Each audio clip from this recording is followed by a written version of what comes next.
తెలంగాణను ప్రశంసలతో ముచ్చెత్తిన miss world అట. మహిళా భద్రతా సాధికారతకు ఆదర్శంగా నిలుస్తున్న తెలంగాణ. అసలు విషయం తెలియదు వాళ్ళకు. మహిళా భద్రత లేదని తెలియదు వాళ్ళకు. మహిళల మీద అత్యాచారాలు జరుగుతున్నాయని తెలియదు. మహిళల మీద రేపులు, మర్డర్లు, మాలభంగాలు జరుగుతున్నాయని తెలియదు. గాంధీజీ ఏం చెప్పిండు? అర్ధరాత్రి ఆడపిల్ల ఒంటరిగా నడిచొచ్చినప్పుడే భారతదేశానికి అసలైన స్వతంత్రం వచ్చిందని నమ్మొచ్చు అని గాంధీజీ చెప్పిండు. అర్ధరాత్రి 12 గంటలకు కాదు, పట్టపగటిలి 12 గంటలకు కూడా ఒక అమ్మాయి ఒంటరిగా తిరగలేనటువంటి పరిస్థితి ఉన్నది. ఎందుకు? ఎక్కడో చోట రోజు పేపర్లలో చూస్తున్నాం, మీడియాలో చూస్తున్నాం, సోషల్ మీడియాలో చూస్తున్నాం. ఎక్కడో చోట ఏదో ఒక అమ్మాయి మీద ప్రత్యక్షంగా పరోక్షంగా ఈ అశ్లీల దాడులు జరుగుతూనే ఉన్నాయి, మర్డర్లు జరుగుతున్నాయి, మాలభంగాలు జరుగుతున్నాయి, రేపులు ఇవన్నీ రకరకాలుగా జరుగుతూ ఉన్నాయి. కోసి చంపినటువంటి పరిస్థితి కూడా కనబడతా ఉంది. మరి వీళ్ళకేమర్థమైందో?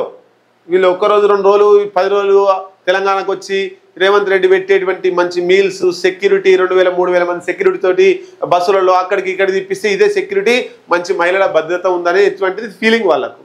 అసలు విషయము వాళ్ళని ఒక్కరికి ఒంటరిగా వదిలేస్తే తెలుస్తుంది. తెలంగాణ రాష్ట్రంలో సెక్యూరిటీ లేకుండా, ఏ బస్సు సౌకర్యం లేకుండా వాళ్ళని వదిలేసి తెలంగాణ రాష్ట్రంలో ఈ 109 మంది దేశాలకు సంబంధించినటువంటి మిస్ కాంటెస్ట్ దారులు ఎవరైతే వచ్చిర్రో వాళ్ళందరినీ కూడా ఎట్లాంటి సెక్యూరిటీ లేకుండా తలా ఒక జిల్లాకు పంపించాలి, ఇద్దరిని ఒక జిల్లాకు పంపించాలి. అప్పుడు తెలంగాణలో సెక్యూరిటీ మహిళల పట్ల ఎట్లా ఉందో వాళ్ళకి అర్థమవుతుంది. ఇట్లా సెక్యూరిటీ పెట్టి చెప్తే ఏమర్థమవుతుంది? తెలంగాణ అభివృద్ధి, ఆత్మీయత, ఆత్మగౌరవానికి ప్రతీక. అంతర్జాతీయ అందాల కిరీటిదారులు.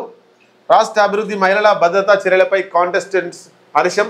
హైదరాబాద్లోని హోటల్ ట్రెడెంట్లో 72వ Miss World festival head to head challenge final. Head to head విజేతలుగా ఖండాంతర ఫైనలిస్టులుగా Miss Wales, Miss Turkey, Miss Trinidad Tobago, Miss Zambia. తెలంగాణపై జడ్జెస్ ప్రశ్నలట. మొత్తం మీద మన భారతదేశం పోయినట్టుంది.